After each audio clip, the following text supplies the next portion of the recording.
All right, today we're going to discuss the product rule, which is what we use to find the derivative of the product of two functions. So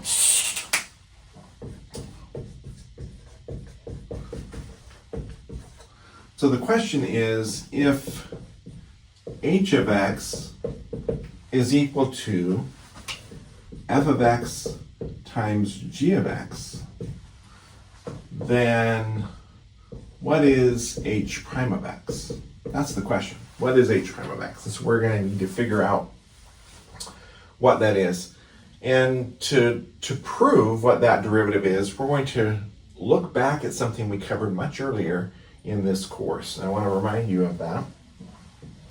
Remember when we had this square, if you will, and we talked about the side length being L, and the change in the side length being delta L. This side length was L. This change in the side length was delta L. We remembered that the area of this square was L squared. The area of this rectangle was delta L times L.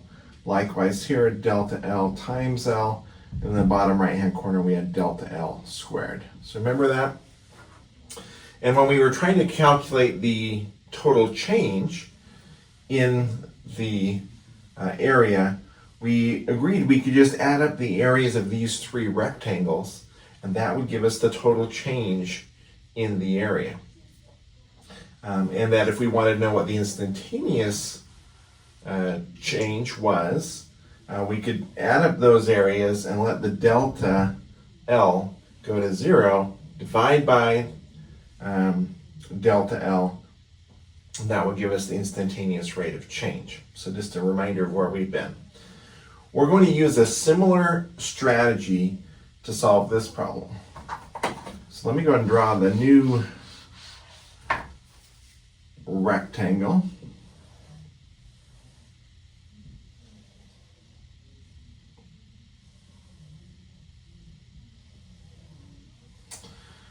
This time I'm going to label this side length here f, representing f of x. Down here, this will be delta f, the change in the function values. Across the top, this side length will be g. And this over here will be delta g, again representing the same change in the function values for g. The area here would be f times g, which matches what we've got up there. Down here we'd have delta f times g. Here we have delta g times f, and finally in the bottom right we've got delta f times delta g. So very similar strategy to what we used before. To get the total change in the value of these two functions as we modify the function value here, we can just add up these three pieces. Now let's remind ourselves what these little pieces mean. So we have the total length here would be f of x plus delta x. That would be this entire distance. So if the entire distance is f of x plus delta x, but this shorter distance here is f of x, then we know delta f is equal to the entire distance, f of x plus delta x, minus the shorter distance, which is f of x. And that's what this delta f represents, is this change. Likewise, this distance here is g of x plus delta x. And we can see if the whole distance is g of x plus delta x, this distance here was just plain old g of x, and I know I didn't write the x, I was just using the function name. Then we've got delta g is equal to g of x plus delta x minus g of x. That's going to be important as we work through this problem. Another observation I want us to make is this. What is the limit as delta x approaches 0 of delta f all over delta x? Well, we recognize delta f is just the change in our output values or the change in the input values. Oh, this is just the definition of f prime of x. Likewise, we can make a similar argument. G prime of x is equal to the limit as delta x approaches 0 of delta g over delta x. So as we work through our proof here of the derivative of this product, we're going to look for these pieces to pop up. Because as soon as we see these pieces pop up, we know those are respectively f prime and g prime. So we'll definitely be looking at that as we work through this. Okay, well, let's go ahead and look at our rate of change, our change over here. So we need our h prime, if you will, is going to equal this change. Well, first of all, let's throw the limit there. Limit is delta x approaches 0. This change, delta f times g all over delta x, plus this change, delta g times f all over delta x,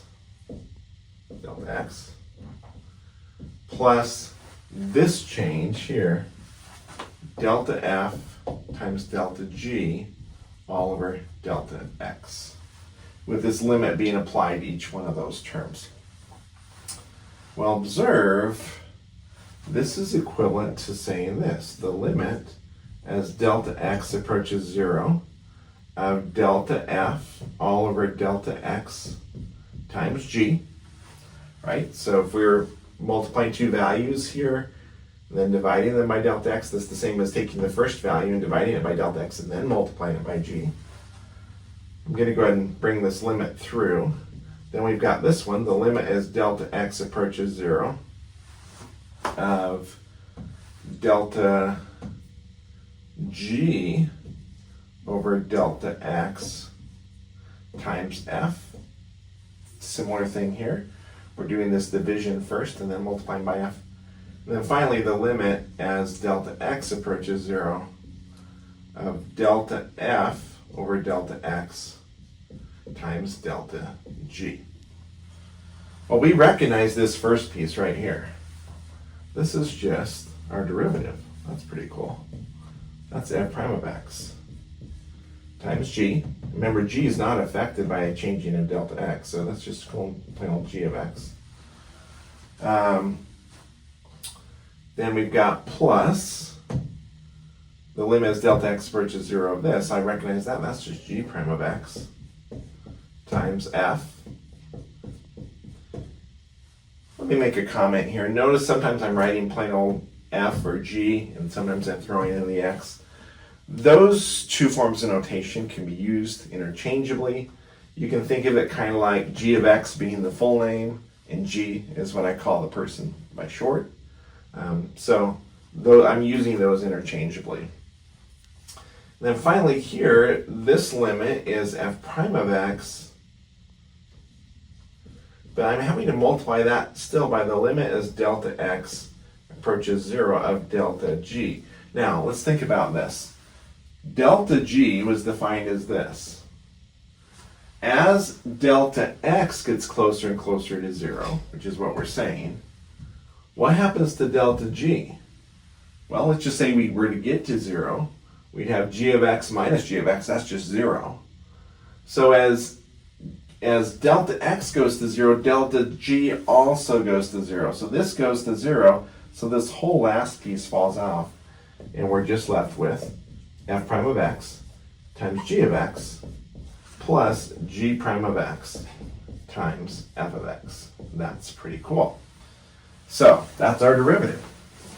And I will go ahead and put that in here, and then we will use it in an application. So the derivative is f prime of x times g of x plus g prime of x times f of x. Now I've created a worksheet for you.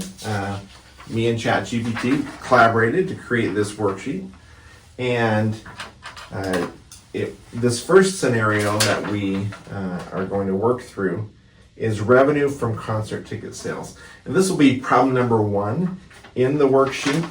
I've actually got 4 different problems in the worksheet, so I'll work problem number 1 as an example, and I encourage you to work the rest of the problems to give yourself an opportunity to practice the product rule. So this is what we are told in problem number 1. We've got this concert and they're selling tickets, and the number of tickets sold after T days, so number of tickets sold after T days is given by this equation.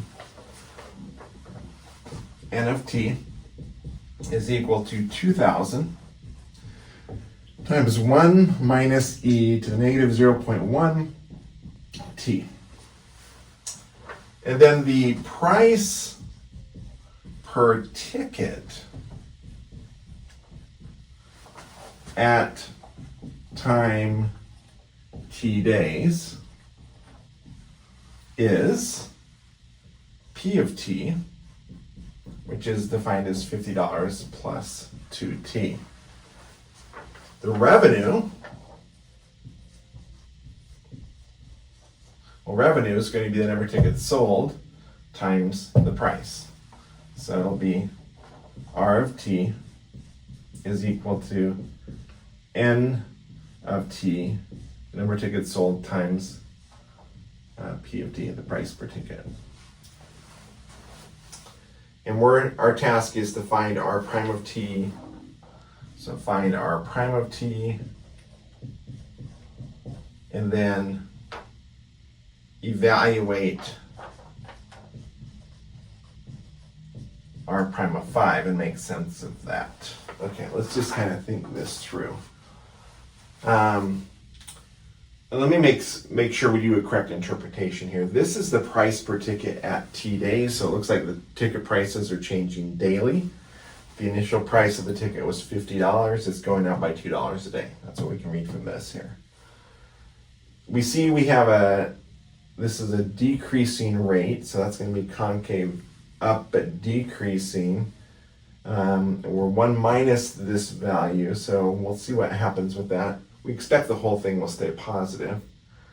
But this is the number of tickets sold on that day, that day T. Because the price, we're doing the price, this is the revenue per that day. All right, so let's go ahead and find the derivative. Well, we know from our derivative rule, we're going to need the derivative of each of these from the product rule. We're going to need the derivative of each of these pieces. So let me go and make a note of that. N prime of T here is going to be 2,000, and you can use the constant multiple rule. And I'm going to figure out what's the derivative of what's inside here. Well, the derivative of 1 is 0, so that goes away. So I got 0 minus, and I'm going to need to find the derivative of e to the negative 0.1 to the t. That's bringing that negative 0.1 out in front, e to the negative 0.1 t. That's the derivative of the number of tickets sold. Here, p prime of t is just plain old 2. The derivative of the constant was 0, constant rule. We've got constant multiple rule and power rule here. Bring down the 2. Derivative of t is just 1, so 2 times 1 gives us that 2. Well, to get r prime of t, I just need to put together the pieces. So first I need n prime of t, which was that. Let's see, if I distribute the 2,000 through, I've got a negative times a negative, that would be a positive. A tenth of 2,000 is 200.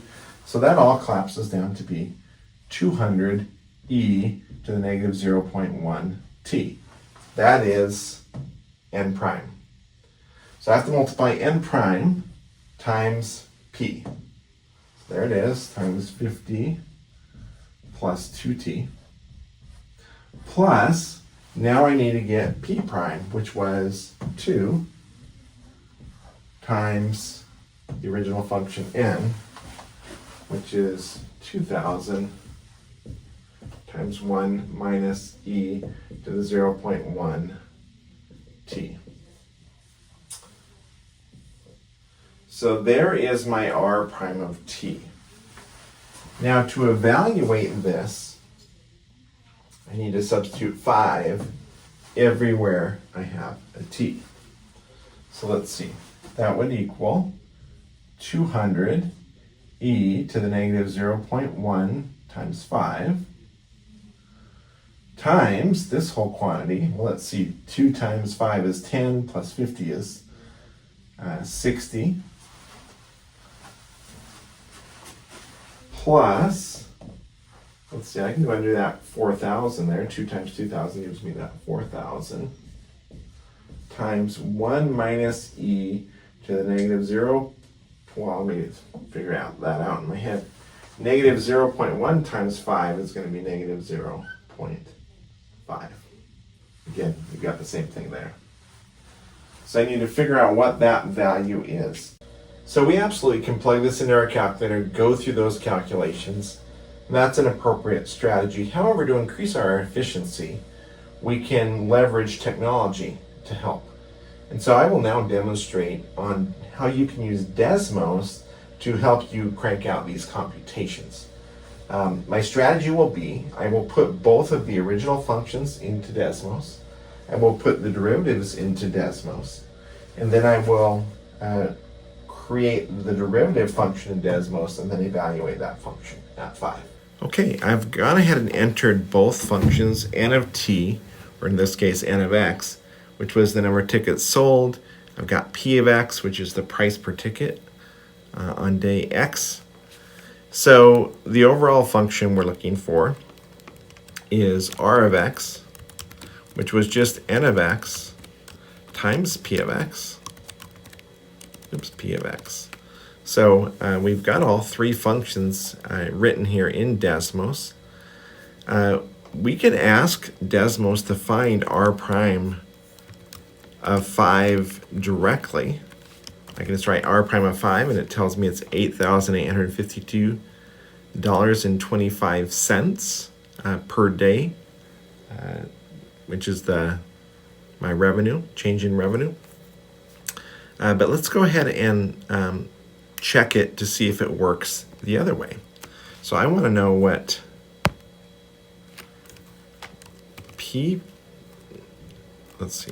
n prime of 5, remember this is our product rule, times p of 5, remember derivative of the first times the second, plus p prime of 5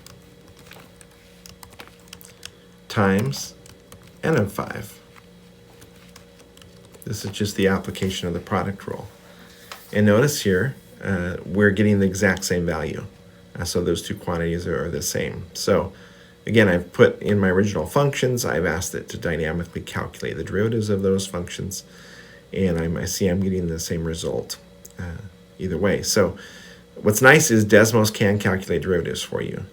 So I will absolutely still want to see that you know how to take the derivative by writing it on your paper as the full derivative, the correct derivative, but you can use the technology to do the calculations. So in this case, the calculation is $8,852.25 is the change in revenue per day on day 5.